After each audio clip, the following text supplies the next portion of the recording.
रक्षा मंत्री राजनाथ सिंह ने लखनऊ से नामांकन किया दाखिल। सीएम योगी और पुष्कर सिंह धामी रहे मौजूद। रोड शो में भी शामिल हुए सीएम धामी।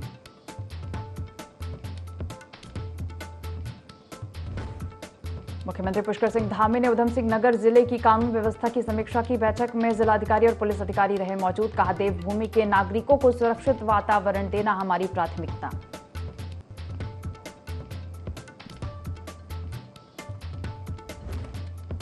बीजेपी प्रदेश अध्यक्ष महेंद्र भट्ट ने कांग्रेस पर कसा तंज। कहा, कांग्रेस अपने कार्यकर्ताओं की ड्यूटी हर ईवीएम पर लगाए। नतीजों से पहले ही ईवीएम पर कांग्रेस उठाने लगी सवाल।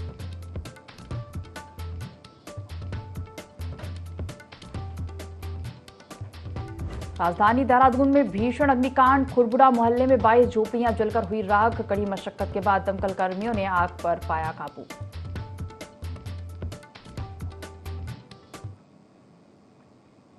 देवभूमि लाइव देख रहे हैं आप और मैं हूं आपके साथ दिव्या। सीधा रुक करेंगे लखनऊ का, जहां उत्तराखंड के सीएम पुष्कर सिंह धामी की प्रेस कॉन्फ्रेंस। उत्तराखंड देश का मॉडल बन गया है, ऐसा सीएम पुष्कर सिंह धामी का कहना है।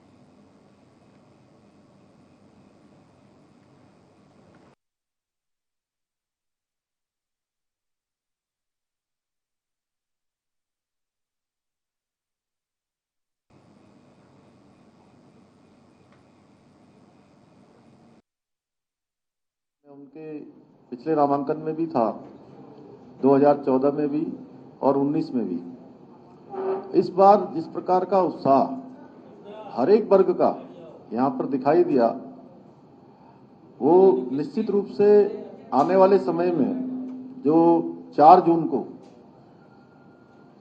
परिणाम आने वाले हैं, उस परिणाम का एक स्पष्ट प्रमाण है कि परिणाम किस दिशा में आने वाले हैं। 400 पार का जो नारा है, वो नारा निश्चित रूप से पूरा होगा। अनेक स्थानों पर कुछ भ्रामक चीजें भी आ रही हैं, लेकिन मैं अनेक स्थानों पर उत्तर प्रदेश में भी गया हूं और देश के अन्य स्थानों में भी गया। उत्तराखंड में पहले चरण में मतदान था, मतदान का प्रतिशत कम जरूर हुआ।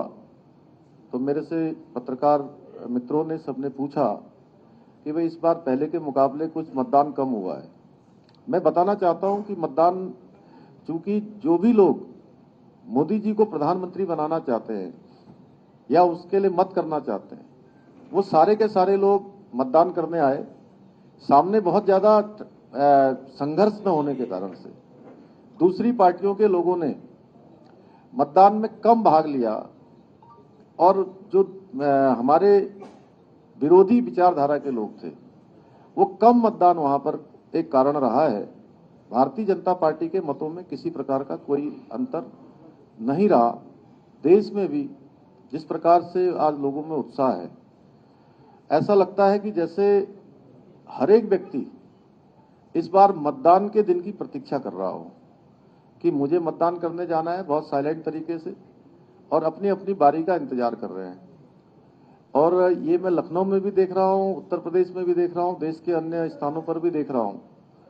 चूंकि लखनऊ में मैं 16 साल का था, तब मैं पहली बार लखनऊ आया, और उस समय का जो लखनऊ था, उसके बाद अटल जी का जो सांसद का कालखंड था, उसके बाद प्रधानमंत्री बने, तेजी से विकास की ओर लखनऊ आगे बढ़ा और वो विकास अनवरत रूप से आगे बढ़ते रहा।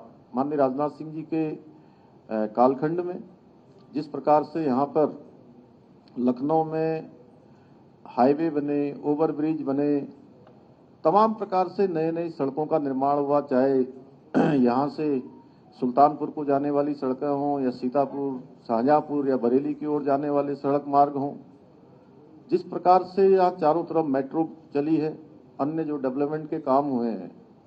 मैं सच बताऊं तो भूपेंद्र जी, आप तो क्योंकि पहले भी आए होंगे कई बार, लेकिन मैं जब बचपन में जिस प्रकार का लखनऊ देखा और 2000 तक का जो लखनऊ था, उसके बाद से अब जो मैं लखनऊ देख रहा हूं, बिल्कुल बदला हुआ लखनऊ है। और एक तरह से कहिए कि अगर उस समय का व्यक्ति एकदम से 2024 में आएगा, 24 साल बाद, तो उसको ये लखनऊ भी भूल भुलैया जैसा लगेगा।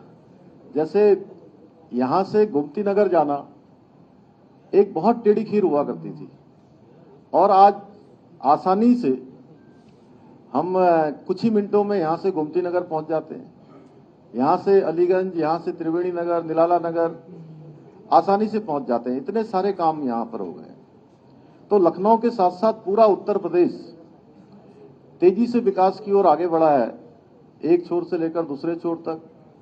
इसी प्रदेश के अंदर उत्तराखंड के बाद अन्य राज्यों की कमान संभाले हुए बीजेपी स्टार प्रचारक मुख्यमंत्री पुष्कर सिंह धामी बीजेपी के पक्ष में ताबड़तोड़ प्रचार कर रहे हैं। ऐसे में सीएम धामी उत्तर प्रदेश के दौरे पर रहे, जहां सीएम लखनऊ में भाजपा प्रत्याशी केंद्रीय रक्षा मंत्री राजनाथ सिंह के नामांकन रोड शो में शामिल हुए। रोड शो के दौरान लोगों का जन सैलाब उमड़ पड़ा और इस दौरान जय श्री राम और भाजपा के नारों से लखनऊ गूंज उठा। रोड शो में सीएम धामी ने केंद्रीय मंत्री राजनाथ सिंह के साथ प्रचार वाहन में जनता का अभिवादन स्वीकार किया। सीएम धामी और राजनाथ सिंह के साथ सीएम योगी भी मौजूद रहे। बता दें कि उत्तराखंड के मुख्यमंत्री पुष्कर सिंह धामी के निर्णयों ने अपनी पहचान बनाई है। सीएम स्वच्छ छवि के साथ मजबूत इच्छा शक्ति के लिए जाने जाते हैं।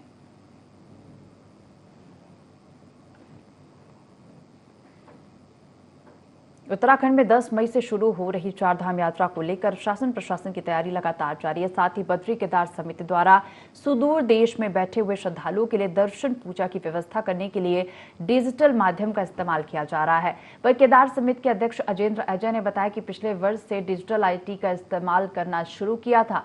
इस साल अभी तक 60,000 लोगों ने ऑनलाइन पूजा के लिए अपनी बुकिंग की है। उन्होंने बताया कि जो श्रद्धालु ऑनलाइन प्रक्रिया के माध्यम से पूजा के लिए अपनी बुकिंग नहीं कर पाते हैं, उनके लिए हमने ऑफलाइन बुकिंग की सुविधा उपलब्ध कराई है।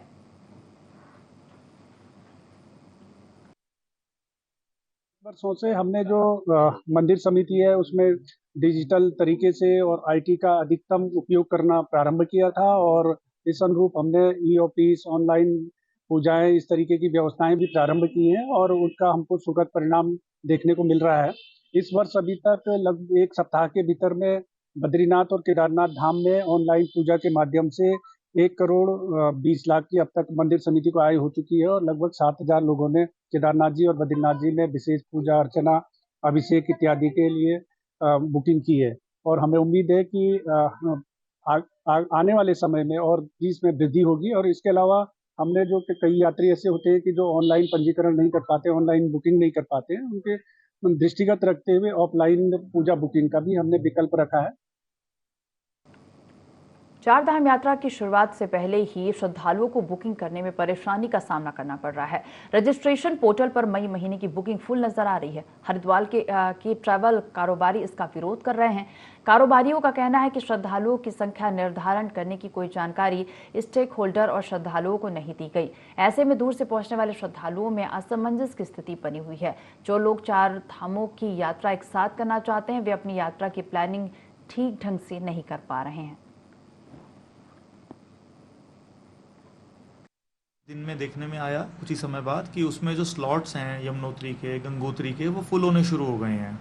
तो ये संख्या का निर्धारण हुआ, ये किसी भी पूर्व सूचना के बिना हुआ। ना तो स्टेक होल्डर्स को इसके बारे में जानकारी थी, ना ही किसी मीडिया फ्रंट पे इसके बारे में कोई जानकारी थी। तो स्लॉट फुल होने से जो दिक्कत ये आ रही है कि जो चारधाम यात्रा पे जाना चाहते हैं वो चारों धाम पर जाएंगे, यमुनोत्री भी जाएंगे, गंगोत्री भी जाएंगे, केदारनाथ जी भी जाएंगे, श्री बद्रीनाथ जी भी जाएंगे। लेकिन अगर यमुनोत्री और गंगोत्री के स्लॉट ऑलरेडी फुल हैं तो आदमी अपनी चारधाम यात्रा को कैसे प्लान करेगा, कैसे अपनी चारधाम यात्रा को पूर्ण कर पाएगा। अन्य मुख्यमंत्री जी से आग्रह कर रहे हैं। ये पिछले साल भी नंबर निर्धारण की व्यवस्था को लगाया गया था। माननीय मुख्यमंत्री जी के हस्तक्षेप के बाद इसको तुरंत प्रभाव से हटा दिया गया था। तो हमारा पुनः उनसे अनुरोध है कि ये जो नंबर लिमिटेशंस आपने चारधाम यात्रा पर लगाए, इसको तुरंत प्रभाव से हटाने की। उत्तराखंड में 5 लोकसभा सीटों पर मतदान होने के बाद अब ईवीएम को कड़ी सुरक्षा के बीच स्ट्रांग रूम में रखा गया। इस दौरान कांग्रेस ने ईवीएम की सुरक्षा को लेकर सवाल खड़े किए। कांग्रेस का कहना है कि जिस सुरक्षाकर्मी को ईवीएम के पास अंदर खड़ा होना चाहिए था, वो बाहर खड़े हैं। वहीं बीजेपी प्रदेश अध्यक्ष महेंद्र भट्ट ने कहा कि कांग्रेस अपने कार्यकर्ताओं की ड्यूटी हर ईवीएम पर लगाए, इससे हमें कोई आपत्ति नहीं। अगर कांग्रेस को केंद्रीय सुरक्षा एजेंसी या पुलिस पर विश्वास नहीं है तो कार्यकर्ताओं की टीम बनाकर ईवीएम की सुरक्षा करे। सीसीटीवी के माध्यम से सभी की ईवीएम की निगरानी की जा रही है।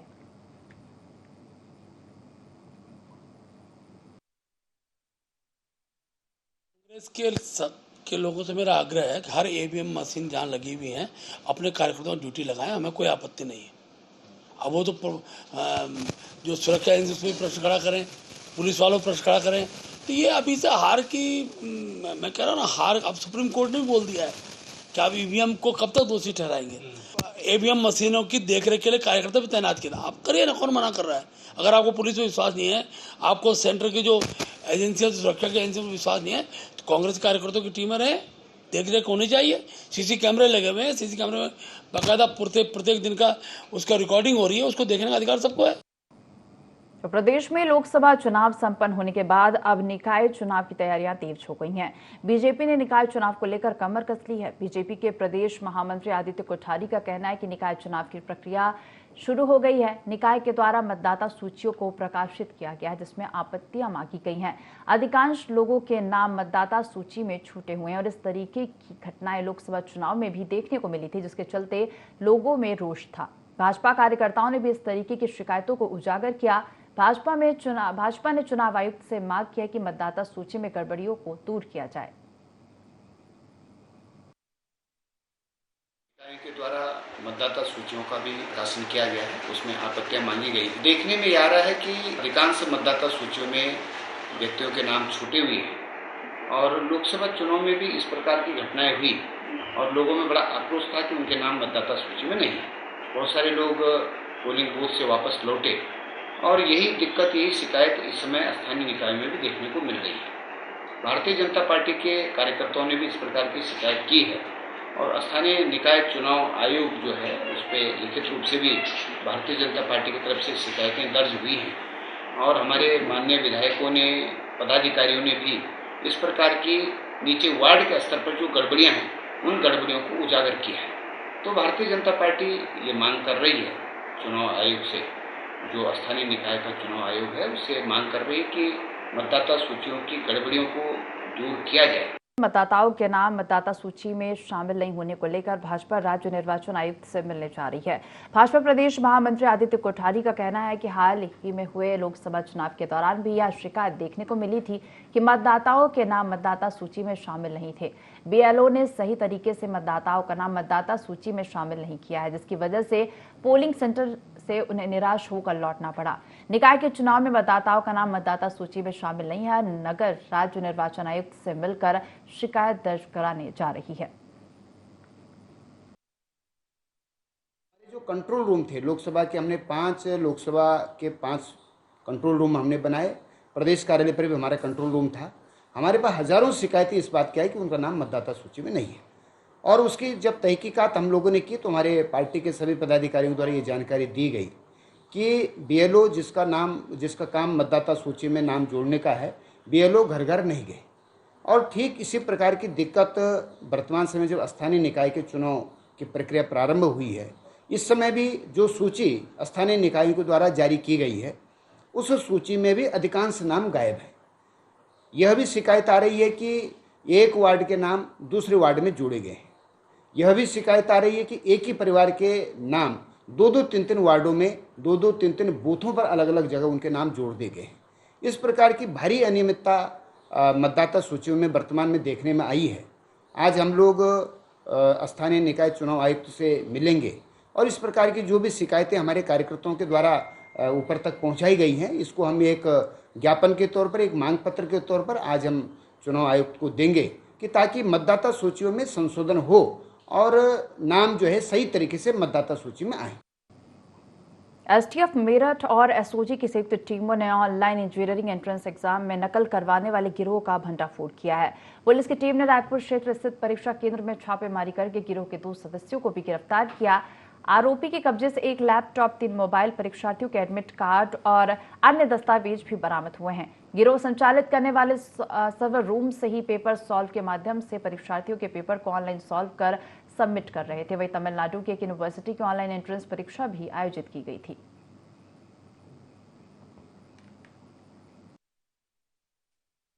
पुलिस द्वारा कार्रवाई की गई थी 2 सेंटर्स पर और अभी जो सूचना प्राप्त हुई थी इसमें मेरठ में हमारे एसटीएफ की टीम द्वारा जो वहां से एक सूचना मिली थी कि कुछ वेल्लोर इंस्टीट्यूट ऑफ टेक्नोलॉजी जिनकी 5 दिवसीय ऑनलाइन परीक्षाएं विभिन्न सेंटर्स पर आयोजित हो रही देश भर में और प्रतिष्ठित काफ़ी कॉलेज और इसकी परीक्षाओं पे पैसे लेकर इसमें नकल करने का उन्होंने इनपुट दिया था। इस इनपुट के आधार पर उनकी टीम के साथ मिलकर हमारी जो टीम है यहाँ पर एसओजी की, उनके द्वारा जो है पूरा वर्क किया गया और ये सहजारा रोड पर एडू कंसल्टेंसी नाम की एक इंस्टीट्यूट है, टेक्निकल इंस्टीट्यूट है, जहां पर परीक्षा के दौरान 4 छात्रों को नकल कराने की पुष्टि हुई थी, जो ऑनलाइन सर्वर के माध्यम से उनको कराई गई थी। क्योंकि परीक्षा समाप्त हो चुकी थी, लेकिन जो हमारे पास सस्पेक्ट आए थे, कल उन सस्पेक्ट को जब उनके रेड दी गई जो कंसल्टेंसी जो इंस्टीट्यूट है वहां पर, तो 2 लोग इसमें अरेस्ट हुए जो मूलतः बिहार के रहने वाले हैं, अभी वर्तमान में सहजारा रोड पर रह रहे हैं, और उसमें इनका एक मास्टरमाइंड है जो फरार है। उनके पास से लैपटॉप, कंप्यूटर आदि जो भी मिले और फोन मिले, उस पर ऑनलाइन परीक्षा कराने के नकल के, और साथ ही 4 अभ्यर्थियों को जो लगातार नकल कराने का जो सॉफ्टवेयर बना के उनको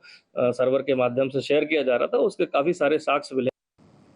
उत्तराखंड के पूर्व मुख्यमंत्री हरीश रावत ने भाजपा पर तंज कसते हुए कहा कि भाजपा को हार स्पष्ट दिखाई दे रही है, जिससे प्रधानमंत्री नरेंद्र मोदी घबराए और बौखलाए हुए हैं, और इसलिए वे कांग्रेस पर यह आरोप लगा रहे हैं कि वायनाड चुनाव जीतने को कांग्रेस आतंकवादियों की मदद ले रही है। बता दें कि हरीश रावत हरिद्वार लोकसभा चुनाव में कांग्रेस के कार्यकर्ताओं द्वारा किए कार्य के लिए धन्यवाद देने कार्यकर्ताओं से मिलने पहुंचे थे, और इस मौके पर हरीश रावत ने प्रधानमंत्री नरेंद्र मोदी के वायनाड चुनाव में कांग्रेस के आतंकवादियों की मदद लेने का आरोप पर बोलते हुए कहा कि इसमें लिश मात्रा में अंश मात्र भी सही नहीं है।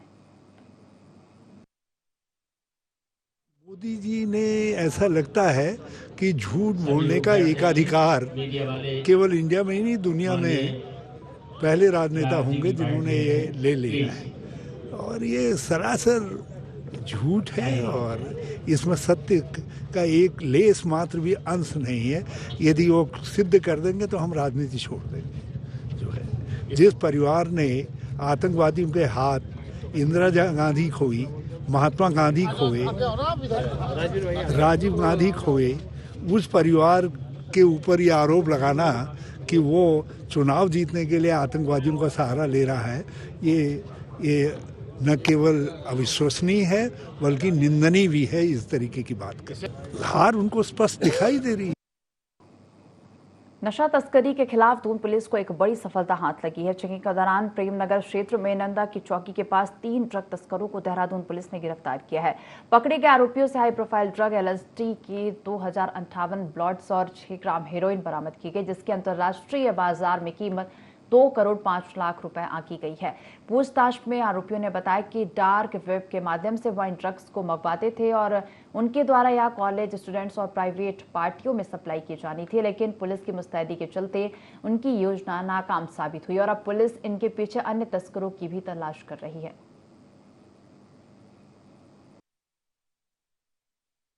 पुलिस द्वारा जो है एक बड़े जो नेटवर्क है जो नशा तस्करी का, उसका भांडाफोड़ किया गया। सूचना के आधार पर 3 लोग के उसमें अरेस्ट हुई है, जिसमें 2 सहारनपुर के निवासी हैं, रजत और शिवम, और बाकी एक लड़का लोकल यहाँ का है जिसकी अरेस्ट हुई है। इनसे जो है LSD मिली है, जो LSD जो एक हाई तरह की ड्रग्स है। इंटरनेशनल मार्केट में अगर देखा जाए तो 2 करोड़ से ज़्यादा कीमत, अभी जो वर्तमान में जो NCB द्वारा जो रेट है तो 60 लाख से ऊपर से ज़्यादा इसकी कीमत है। ये ब्लॉट्स के रूप में मिलती है। इसमें 2058 ब्लॉट्स मिले हैं, इनके अलग अलग मात्रा मिले, साथ ही साथ 6 ग्राम हेरोइन भी बरामद हुई है।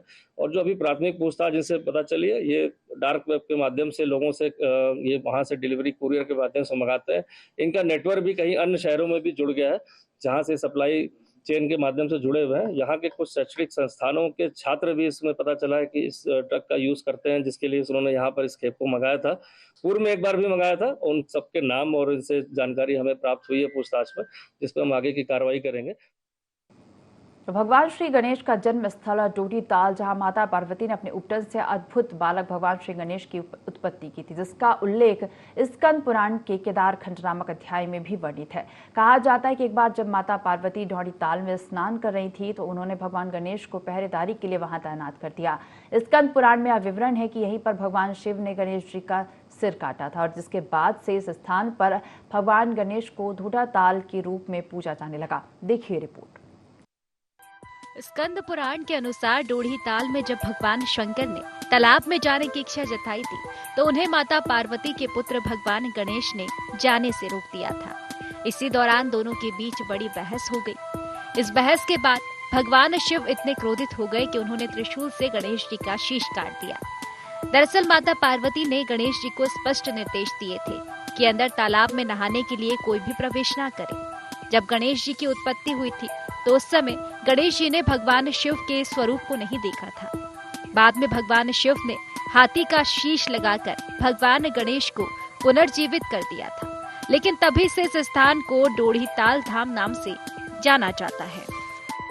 माता अन्नपूर्णा के कपाट खुलेंगे और यहाँ की सबसे मेन महत्ता ये है कि यहाँ की मिट्टी हम ले जाते हैं और अन्नपूर्णा माता की इतनी कृपा है कि जैसे जिस खेत में अगर जैसे फसल पे कीड़े लगते हैं या फसल अच्छी नहीं हो रही और हम यहाँ से मिट्टी ले जाके और खेत में डालते हैं तो वहाँ से न कीड़े लगते हैं और फसल भी जो है अपने आप ही मतलब ऐसी कृपा है माता की कि मतलब खेत एकदम अनाज से जो है भर के आते हैं। तो यहाँ पर अंगिरा ऋषि की तपस्थली अगोड़ा से आज संपूर्ण इधर हमारे क्षेत्र के और बाहर के लोग भी जिन जिन को जानकारी है हमारे इष्ट नाग देवता, हाथी माता, नारायण देवता, वीरभद्र, पंच पांडव देवता, भैरव लाभ देवता और सर्पनाथ देवता, इस सब देवी देवताओं के सानिध्य में यहाँ से यात्रा चलेगी।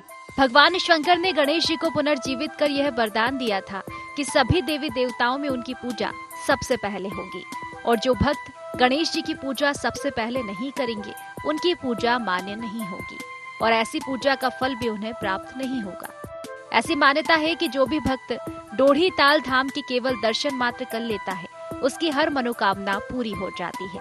भगवान गणेश सहित भगवान शिव और माता पार्वती के उस भक्त पर कृपा बनी रहती है।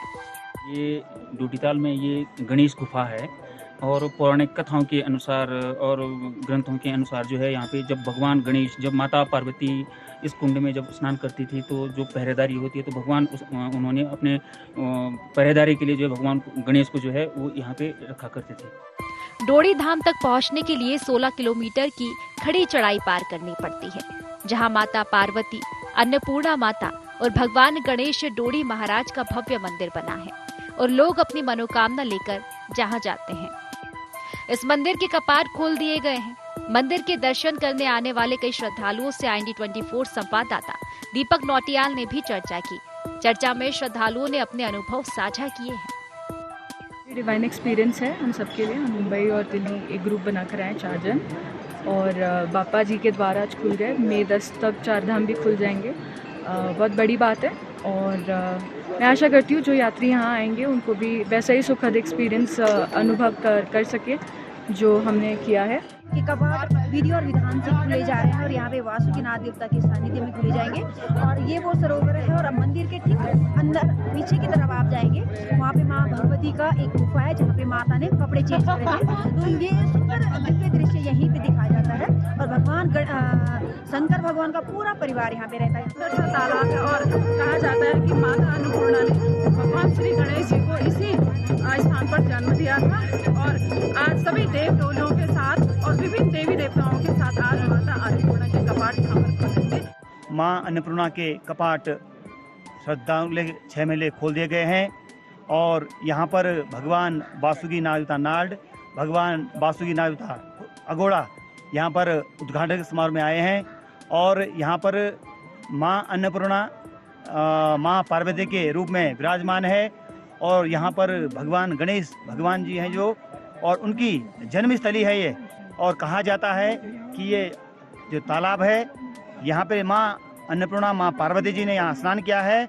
भगवान श्री गणेश की जन्मभूमि डोढ़ीताल में आज हमारी टीम पहुंची है और आप मेरे पीछे देख सकते हैं कि यहाँ पे माता अन्नपूर्णा का मंदिर है जिसके कपाट जो है थोड़ी देर में जो है विधि विधान के साथ खोल दिए जाएंगे। साथ ही साथ में आप देख सकते हैं कि ये वो सरोवर है जहाँ पे माता पार्वती जो है स्नान किया करती थी और इस सरोवर में जब माता पार्वती स्नान कर रही थी तो उस समय जो है भगवान श्री गणेश यहाँ पे जो है पहरा दे रहे थे और इस बीच भगवान शंकर यहाँ पे आ रहे थे तो लेकिन जो है गणेश भगवान ने उनको रोका था और उससे क्रोधित होकर जो है भगवान शंकर ने जो है भगवान गणेश का जो है सर धड़ से अलग कर दिया था। लेकिन उसके बाद माता पार्वती के आग्रह पे जो है उन्होंने जो है उन पे हाथी की सूंड का जो सर लगाया था और साथ ही साथ में भगवान गणेश को वरदान दिया था कि आपकी जो है पूजा देवताओं में सबसे पहले स्थान पे होगी। आप देख सकते हैं कि मंदिर में लगातार जो है यहाँ पे तैयारी चल रही है और थोड़ी सी देर में जो है यहाँ पे कपाट खोल दिए जाएंगे। दीपक नोटल, IND24 उत्तरकाशी।